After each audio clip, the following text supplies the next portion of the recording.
My name is Falk and this is Lowcoder. Our aim is to provide you the very best, most modern and versatile application development platform that exists. And so we develop a lot of features. Every some weeks we release and magic functions appearing everywhere. Some of them we really need to describe, and therefore here's our series of tutorial videos so you can access all the value that is already possible and find also the magic hidden functions that are already offered inside of our platform. And now let's start. We have the possibility to raise data queries, bind the data of this query directly to a table or other components, and sometimes we may just not be happy with the output that comes from the data query, but we cannot change. Let it be an API product that you use somewhere, pay your subscription, but you have no influence how the data arrives to you.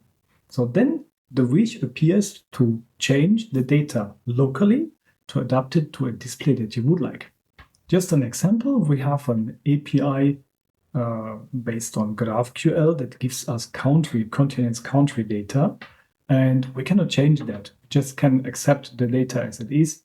We can a little bit build something in the GraphQL query, fair enough, but not all what we actually want. What we seek is a hierarchical display of the countries, continents, countries, and states. This is not to achieve with the data that we have for the table because we need to change it slightly. To do so, I wrote a JavaScript. I bind, after all, this JavaScript to a temporary state, and I bind the temporary state to the table. That is a way how I could achieve my goal. But there's something more easy to do pretty much the same. And this is our so-called data transformer. Let's have a look to that.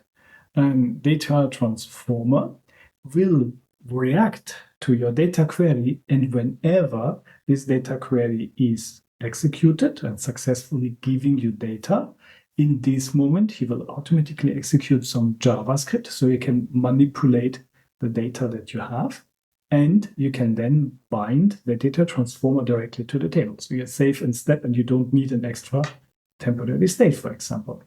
Let's have a look how this would work.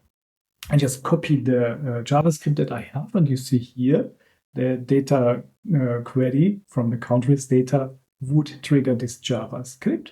And in the end, we would not fill in temporary state, but we just would return all of this data. So to write it right, return, and then here we get our export. If I now hit the button, I will see that the data already come in the structure that I need. See that? And now I can bind this transformer directly to the table. So I would not need this external temporary state that we used before. So as we would have here, transformerValue, and here we go. We have already achieved our wishful result. So whenever I now have the country's data, and it gets executed, automatically transformer will also do his job. Data gets adapted to my local needs and directly displayed in the table, as you can see here in our wishful hierarchical representation. So that's very good and helpful, and save you a lot of headache when, for example, you need something for charts to display.